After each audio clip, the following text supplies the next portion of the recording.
Olá pessoal, tudo bom? Sejam todos muito bem-vindos a mais uma live de segunda-feira, as lives do IBIS que acontecem aqui comigo, Alexia Costa, todas as segundas-feiras às 20h30, tanto aqui no Instagram quanto aqui no Facebook, então sejam todos muito bem-vindos, seja qual canal que vocês prefiram utilizar. A gente tem falado pouco de AXA, né? Então a gente resolveu retomar aqui o assunto porque é uma metodologia que cada vez mais está se solidificando no país, né? Já temos aí várias e várias instituições, não só no processo, mas tivemos aí já acreditações acontecendo, então ficamos muito felizes com esse resultado, que eu diria até rápido, né, que tivemos no país, porque faz aí um pouquinho mais de um ano que a metodologia AXA veio para o Brasil, né? Então o IBIS teve todo um trabalho aí de avaliar as metodologias de acreditação internacionais ao longo de mais de 5 anos.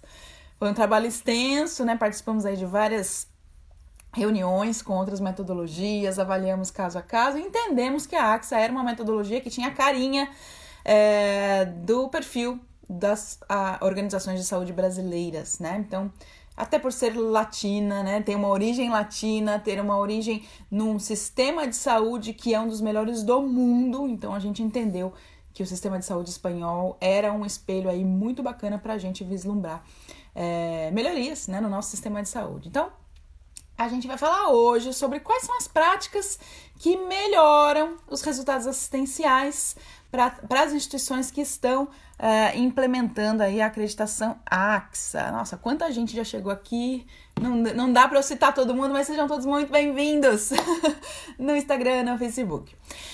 Bom, vamos lá. Antes de eu começar, fiz aqui toda uma anotação para não esquecer de nada, porque são muitas práticas e eu nem vou falar de todas, eu vou falar de algumas, tá? Então anotem aí, caderninho. Toda segunda-feira, quando assistir live, pega caderninho, façam as anotações, porque mesmo que você não esteja na metodologia, são práticas consolidadas, né? Validadas pela ISCO, acreditadas pela ISCO nos manuais da AXA, e que você pode tirar ideias e implementar na sua organização também, independente de acreditação, ok?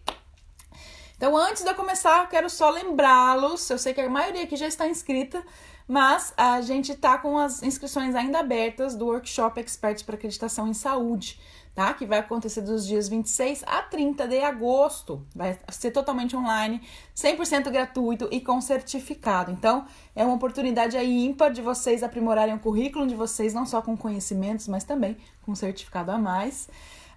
Chamem seus amigos, capacitem as pessoas de dentro da sua organização, já são milhares de pessoas inscritas e esse momento que a gente faz mais ou menos uma vez por ano no IBIS, que a gente faz um grandioso curso para capacitar milhares de pessoas gratuitamente, ok?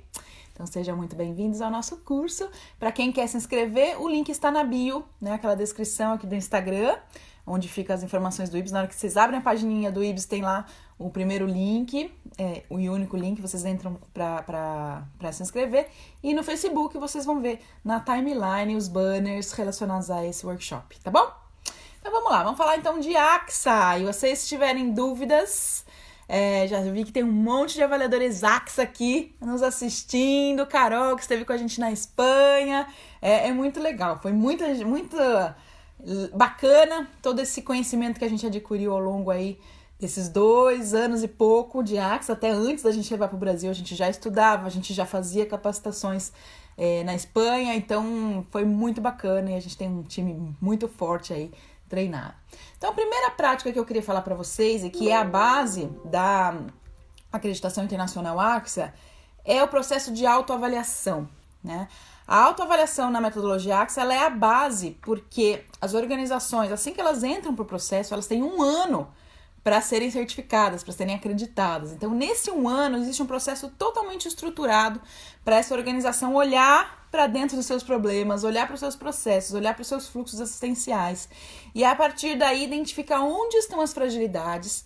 E nesse sistema de gestão, que é como se fosse um BI, cheio de gráficos, cheio de um monitoramento que você vai fazendo ao longo do tempo e vai vendo a sua performance melhorando ou piorando, mas que você consegue, então, tendo essa ferramenta que a AXA oferece para você, acompanhar até os resultados assistenciais. Então, indicadores relacionados aos protocolos que você tem, tudo aquilo que você apontou na sua autoavaliação que precisa ser melhorado. Então, olha, O protocolo de sepsis na minha organização é um problema. As pessoas não incluem o paciente no protocolo no momento adequado, elas demoram para identificar a sepse.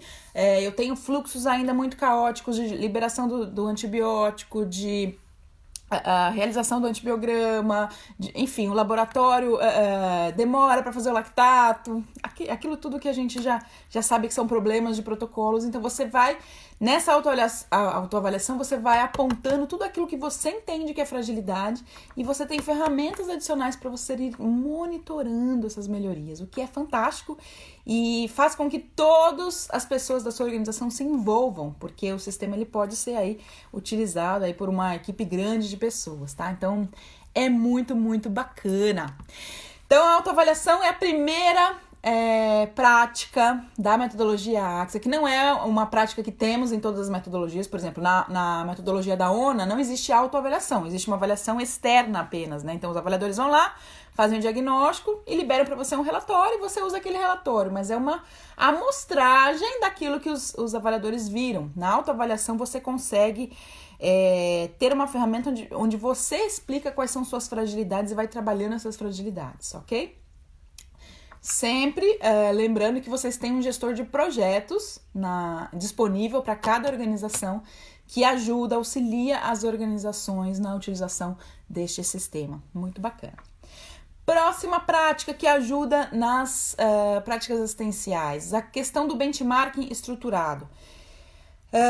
A gente vê que muitas vezes as organizações elas têm resultados, né, elas têm práticas, mas elas não sabem se comparar, elas não sabem se aquilo está bom, se aquilo está ruim, se os hospitais que têm aquele tipo de atividade estão melhores ou piores que ela, né? Então, existe uma prática de benchmarking estruturado onde você vai conseguindo se comparar com outras organizações semelhantes. Claro que no Brasil isso está iniciando, né? Temos aí um volume inicial de organizações, mas, por exemplo, na Espanha isso já é assim fantástico, porque o volume de organizações participantes é muito grande e eles compartilham, inclusive eles enviam para a própria AXA melhores práticas, resultados interessantes, protocolos que eles querem deixar como modelo para que outras organizações sigam. Então eu, como organização, disponibilizo o meu modelo que eu vi que funciona e esse benchmarking estruturado começa a acontecer. Então é muito legal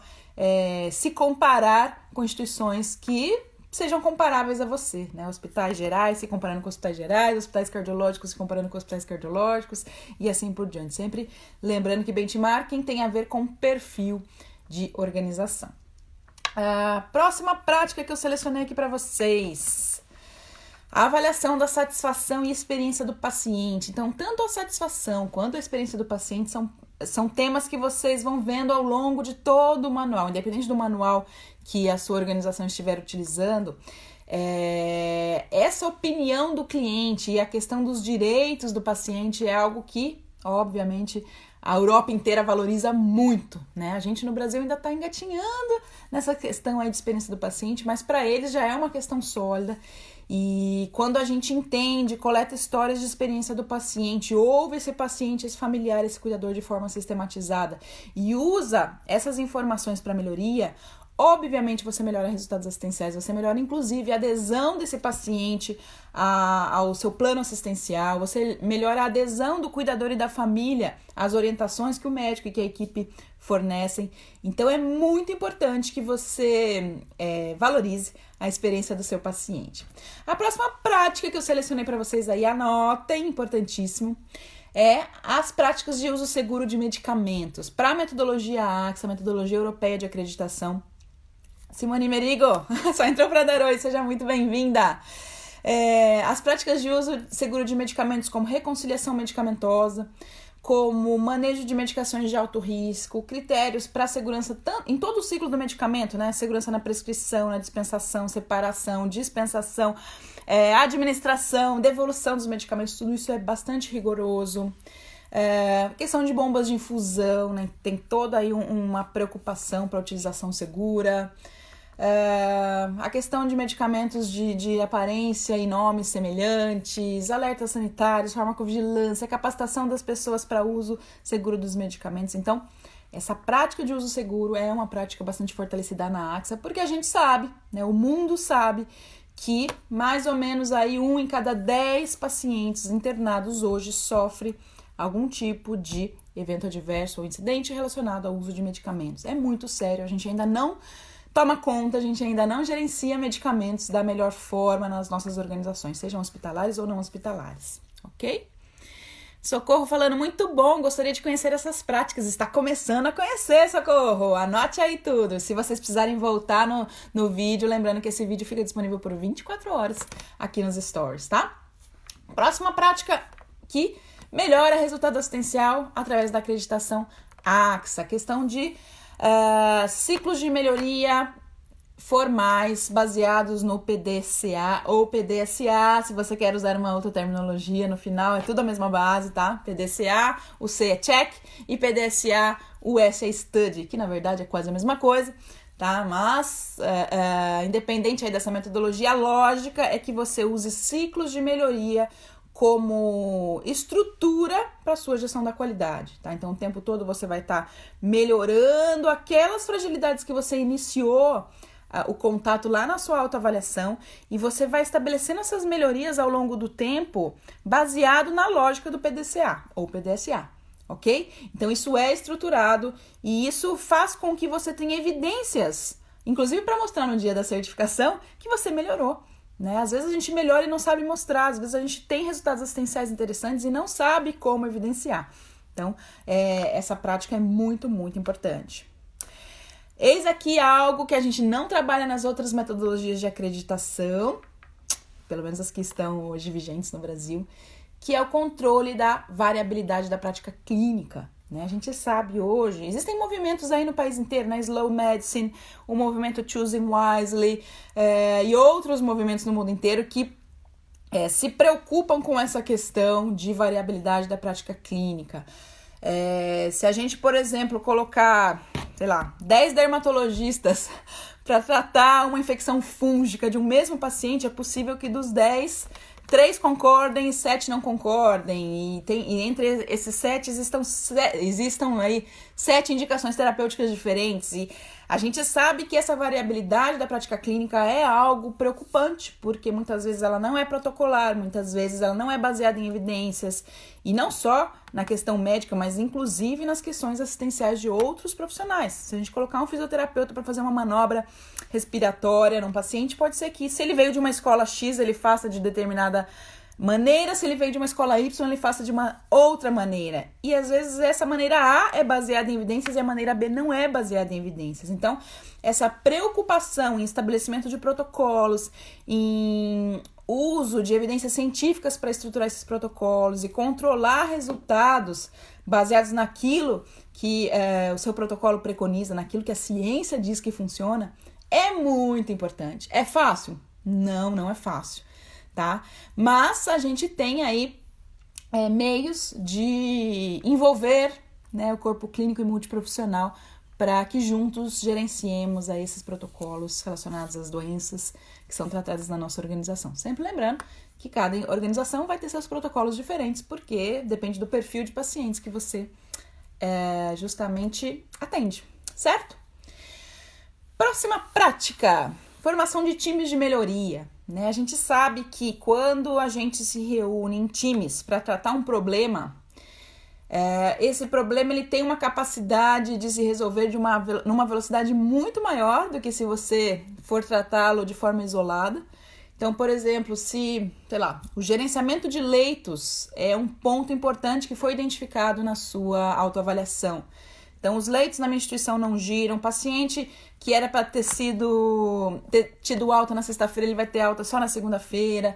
A gente tem um paciente aqui ficando com uma permanência 2, 3, 4 dias a mais, esperando exames radiológicos. Enfim, a gente sabe que os problemas são os mesmos nas organizações, uns mais, outros menos. Mas se o gerenciamento de riscos de leitos, é um problema, você pode então criar times relacionados a esse problemão, e juntos nesses times estruturarem de forma bastante sistemática os planos de melhoria, envolvendo todos, né? Então eu vou envolver o médico, eu vou envolver o auxiliar administrativo que faz a alta, eu vou envolver o profissional de higiene que faz a limpeza do leito, eu vou envolver a enfermagem, eu vou envolver o fluxo de óbitos, eu vou envolver tudo, ok? Isso é a estruturação de times para melhoria, que isso tá também muito intrínseco aí, melhoria de resultados também, tá? Tatiana Fono está aqui em São Paulo fazendo curso de formação de avaliadores, amei a Vivian, que bom, Tati, que legal, a gente tá tendo sim curso de formação de avaliadores justamente agora, nessa segunda e terça em São Paulo. E temos aí mais, acho que 2 cursos de formação de avaliadores até o final do ano, um no Nordeste e outro em São Paulo até o final do ano. Então aproveitem e façam parte do nosso time. Então vamos lá.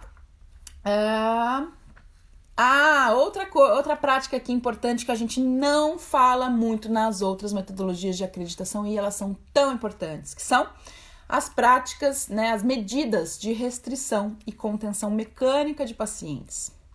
Tenho certeza que muitos de vocês não têm olhado para esta questão, para a segurança dessa questão dentro dos seus hospitais, né? Aqui a gente está falando principalmente de instituições hospitalares, né? Então, a metodologia AXA preconiza que se identifiquem quais são as situações de risco em que o paciente precisaria, quais são as condições em que estariam indicadas as medidas de restrição e contenção desses pacientes. Então, por exemplo, um paciente muito agitado, um paciente que tem um risco aí de autoagressão, heteroagressão, enfim, você vai ter que estabelecer ali um protocolo que identifique quais são esses pacientes de risco. E essas medidas, elas vão ter que ser protocolares, sistemáticas e feitas da mesma forma por todos os profissionais. Porque o que a gente vê hoje ainda é uma variabilidade de práticas muito grande. Dependendo de onde você veio, da sua formação, você estabelece práticas restritivas de contenção, muitas vezes violentas, muitas vezes que impactam até na questão de violência psicológica para com o paciente, para com a família. Então a gente tem que ter aí um cuidado maior, uma preocupação em como essas medidas são implementadas na nossa organização, para que a gente forneça uma melhor experiência para esse paciente, para que ele se sinta confortável, se sinta respeitado e, obviamente, os resultados assistenciais vão ser impactados também, ok? E, claro, diminuição de incidentes e eventos adversos relacionados à contenção, que a gente tem casos, sim, principalmente em pacientes pediátricos, principalmente em pacientes psiquiátricos, relacionados à contenção feita ou de maneira inadequada ou por tempo prolongado demais, tá? Então, muito cuidado com isso. É uma boa prática da metodologia AXA. Priscila, falando, recebemos a visita dos avaliadores AXA aqui no Hospital São Mateus, em Cuiabá. Grande desafio e muito aprendizado. Que legal, Priscila! Fico muito feliz por vocês. Eu já morei em Cuiabá, sou fã da cidade e também já conheço o Hospital São Mateus, conheci em outro momento, e torço por vocês aí que dê tudo certo aí nesse 1 ano do processo de elaboração das práticas para acreditação. Outra prática que a AXA trabalha muito, muito forte é a questão do plano assistencial ou terapêutico do paciente, né? Então, assegurar que o médico, né, que é o centro dessa assistência, ele preconizou um plano terapêutico onde as necessidades de tratamento desse paciente estão estabelecidas, seja tratamento terapêutico ou paliativo, né? E então, medicamentos, acompanhamento interprofissional por outro especialista, suportes, órteses, próteses, gases medicinais, cuidados multiprofissionais, assistência social, enfim, o médico definiu aquele grande plano e toda a equipe que está linkada àquele plano terapêutico, então pode ser que eu precise de um psicólogo para esse paciente, pode ser que para aquele outro eu não precise, pode ser que aqui eu precise do acompanhamento do nefrologista, naquele outro eu não precise. Então, os profissionais adequados àquele plano terapêutico são, então, chamados, são requisitados para participar dos seus projetinhos terapêuticos alinhados àquele plano. E isso tem que estar o tempo todo sendo registrado no prontuário.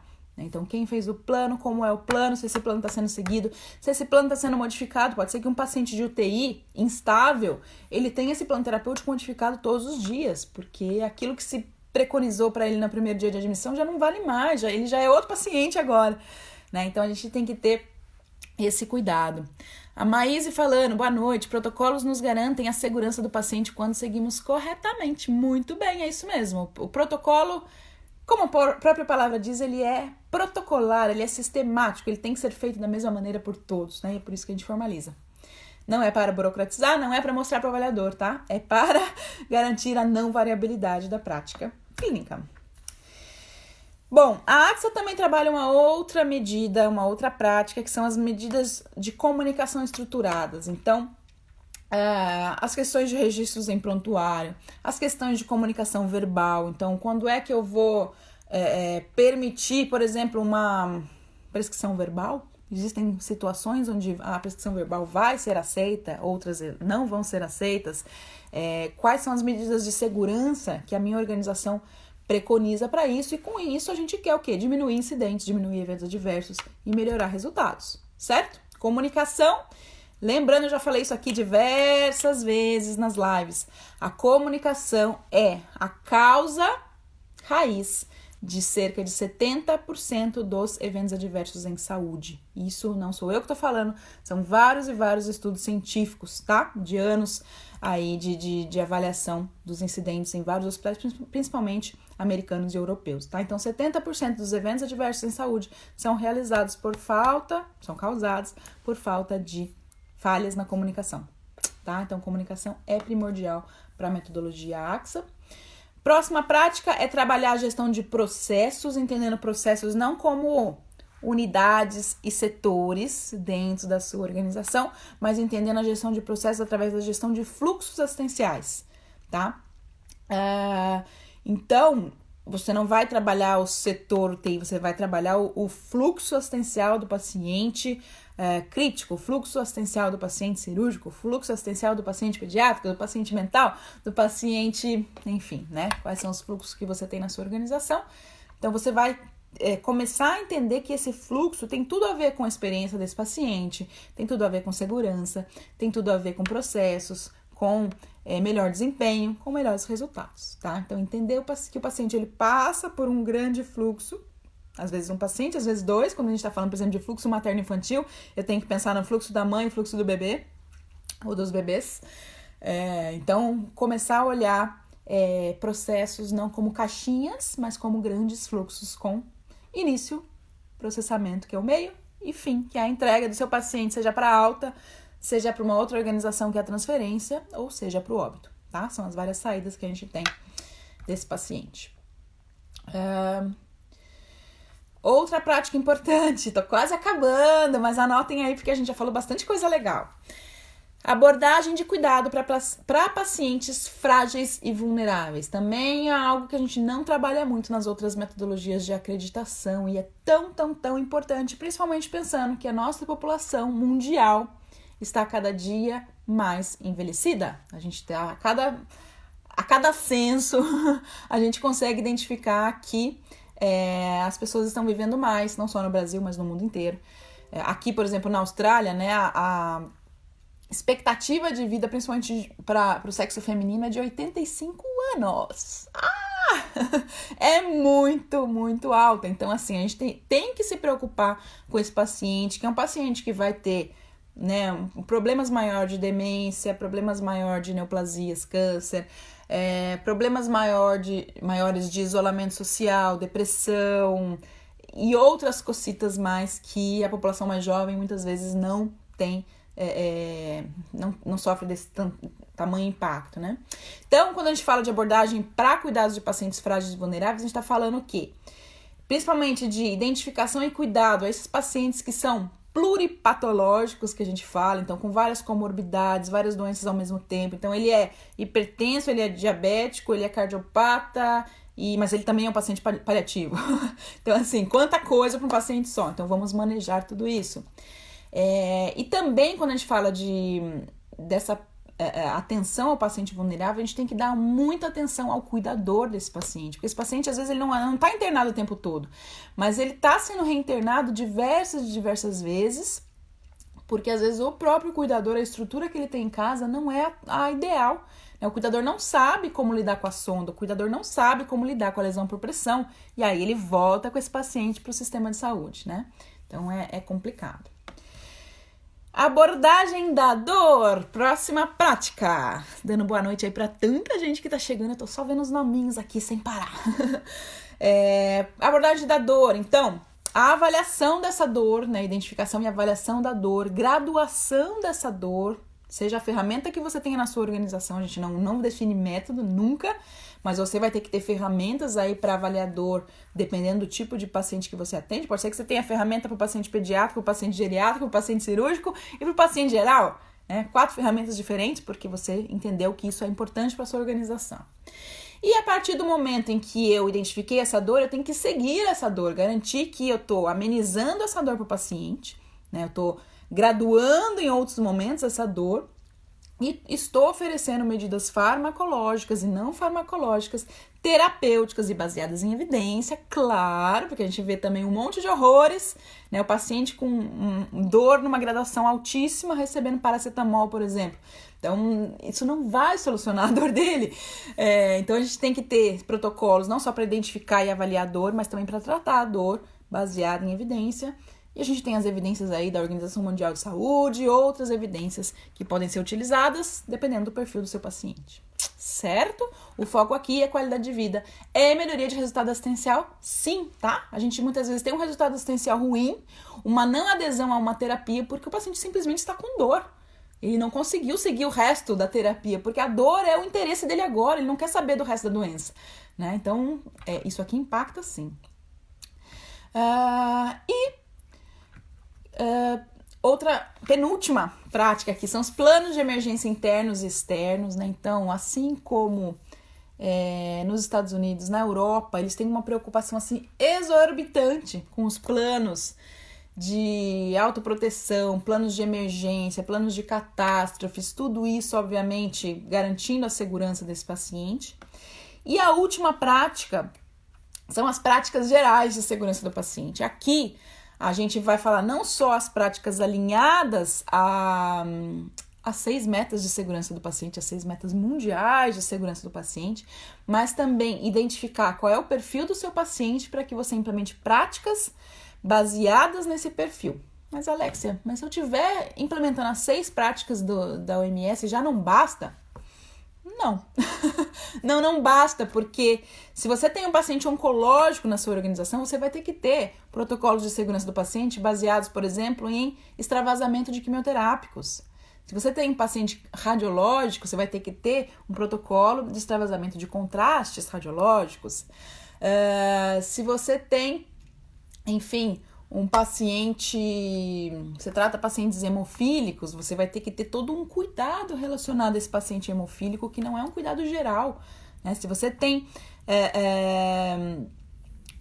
não sei aí, pacientes pediátricos, você vai ter que ter protocolos relacionados ao uso seguro de medicamentos muito apropriados para esse tipo de paciente, né? Aqui o risco de óbito por sobredose é muito maior, então você vai ter que começar a olhar o perfil epidemiológico das doenças que você está tratando.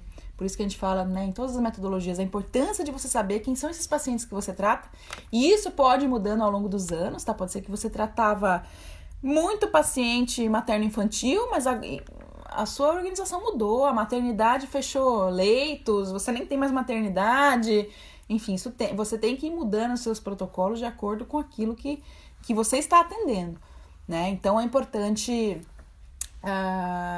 entender que os protocolos, eles têm que existir, eles não têm que existir apenas nas suas áreas assistenciais, então envolver laboratório, envolver radiologia, envolver radioterapia, medicina nuclear, emergência, todo mundo tem que estar envolvido na condução e execução desses protocolos.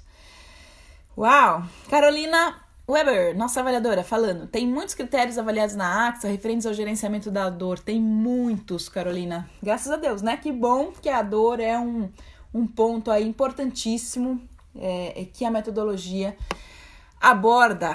Nossa, falei muito, hein? Então, assim, gente, ó, é o seguinte, não falei isso para quem tá dentro da metodologia AXA, falei isso de uma maneira bastante geral, porque eu entendo que essas práticas aqui, elas na verdade elas são um resuminho daquilo que é a metodologia. A metodologia é muito maior do que isso aqui, ela é bastante rica, né, em práticas não só assistenciais, mas também que melhoram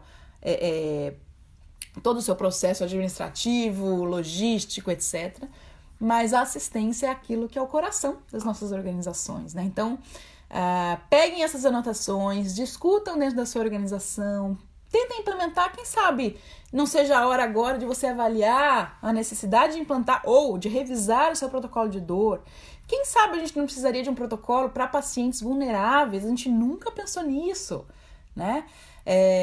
Quem sabe a gente não precisa agora extrapolar os protocolos de segurança do paciente para tratar aquele paciente de saúde mental que a gente tem subjugado tanto. Mas eu não tenho uma área de saúde mental. Talvez aí seja o momento de você ter um protocolo de tratamento de saúde mental, porque esse paciente está distribuído na sua organização como um todo. Você pode ter um paciente que está com ideação suicida e ninguém está ligando, porque não é o seu perfil de paciente. Você não é um paciente, você não é um hospital de saúde mental. Então, muitas vezes, você vai ter casos, sim, de suicídios dentro da sua organização porque você subjugou a ideação suicida de um paciente. Isso acontece sim, tá? A gente que acompanha eventos adversos, não só, né, dos nossos clientes acreditados, mas no mundo inteiro, a gente sabe o quanto pacientes se suicidam dentro de organizações e o quanto isso é abafado, né? As pessoas não falam, isso é proibido. Então, assim, tá na hora de falar, tá na hora de abordar, sim, essas questões. Então, é isso, gente. Era isso que eu tinha pra falar. Falei demais, hein? Caramba! Pra variar. E a Vivian falando, né? Ninguém mais precisa sentir dor. Ninguém precisa sentir dor, né? A gente tem aí medidas terapêuticas de monte pra tratar a dor. E, claro, vão existir aqueles casos, principalmente paliativos ou oncológicos extremos, onde a gente não tem mais perspectivas de sanar, né, essa dor, mas aí são casos extremamente pontuais, raros, e que você vai ter todas as evidências de que você fez todas as tentativas para sanar essa dor desse paciente, tá? Então, mas nem é isso que a gente tá abordando. A gente tá abordando o cuidado da dor de maneira protocolar, geral. E a Socorro falando, Alexa, no Brasil as instituições que escolheram a AXA já têm outra metodologia ou a maioria não? A maioria, Socorro, a gente teve nosso primeiro cliente acreditado, ele não era acreditado pela ONU, na verdade era como a gente faz acreditação também de unidades assistenciais, né? Esse é um diferencial da AXA. Então, se você quer a sua UTI acreditada, se você quer seu serviço de anestesia, o seu centro cirúrgico, a sua farmácia acreditados e não o hospital inteiro, você pode pela metodologia AXA. Então, isso se chama unidades de gestão clínica. As unidades de gestão clínica podem ser acreditadas pela AXA. A Daiane falando, por favor, fazer uma live sobre práticas de uso seguro de medicamentos. Vou anotar, Daiane. Adoro esse tema. Falei um pouquinho aqui, mas bem rápido, né?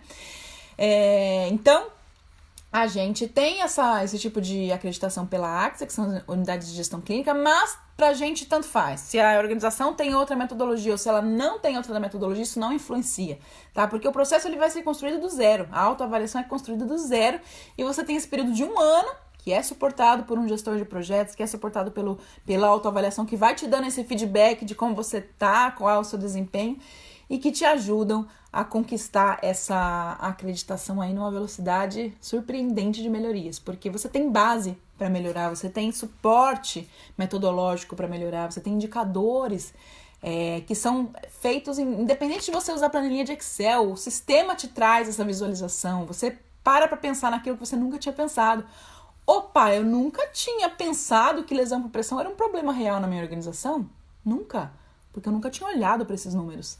Né? Então eu não tinha nem indicador que olhasse esse problema dessa maneira. Então, assim, eu sou uma apaixonada por AXA, né? Acho que a Espanha e na verdade não só a Espanha, mas o modelo europeu de saúde, ele tem muito a nos ensinar, né? A Espanha e a Inglaterra são modelos pro mundo, né? Nos seus cuidados de saúde, nos seus resultados assistenciais. Então, quando a gente olha os resultados, por exemplo, da OECD, que é o órgão que faz a comparação de resultados assistenciais do mundo inteiro, e o Brasil está começando a participar, mas assim, bem engatinhando, mas esses países que hoje participam há longos anos e comparam seus resultados de indicadores assistenciais, a gente vê que a Espanha e a Inglaterra e a Austrália estão sempre ali no topo, né? Então, esse também foi um motivo da gente ter escolhido o AXA, da gente ter escolhido o modelo europeu, porque a gente sabe que, independente não só da metodologia, mas o sistema de saúde europeu é um modelo que merece ser olhado, que merece ser seguido. Muito, muito bem, gente. Luciane, seja bem-vinda. Sara Diniz, Ana Paula, Cláudia Mara, Fabíola, um monte de gente aí muito bacana aqui. Eu tenho muita saudade chegando. Então não se esqueça, gente, para quem entrou aqui depois, não se esqueçam de se inscrever no Workshop Experts para Acreditação em Saúde, que é gratuito, vai ser online. São 3 aulas e um monte de materiais complementares para vocês fazerem download, inclusive ferramentas para vocês utilizarem no dia a dia. Vai ser dos dias 26 a 30 de agosto. Se você não conseguir ver a aula no momento exato, que vai ser de manhã, você pode ver ao longo do dia, tá? Dentro desse período de 26 a 30. E é gratuito e você ainda ganha certificado se você passar nos testezinhos lá no final, tá bom? Então não percam essa oportunidade. No Instagram, ali na bio, na descrição ali da página do IBS, vocês vão ver um link. Esse é o link pro workshop. E aqui no Facebook vocês têm lá, aqui na timeline, os banners, onde você tem também o link para o workshop, tá bom? Então é isso, gente. E o Jorge falando, dia 27 de agosto tem IBS e AXA no Rio de Janeiro, vai ter um meeting de acreditação, sim, Jorge, gratuito também, só que é presencial, vai ser à noite, então dia 27/8, quem quiser se inscrever para estar lá nesse encontro, espero que o Jorge Costa esteja lá, recebendo todo mundo, é só se inscrever no www.ibis.med.br, tá bom? É isso, gente. Então, sejam aí bem-vindos os últimos que chegaram e compartilhem essas práticas, estabeleçam essas práticas nas organizações de vocês, independente de acreditação, tá bom? São práticas que valem muito a pena. Beijos para todos. Encerrando. Tchau.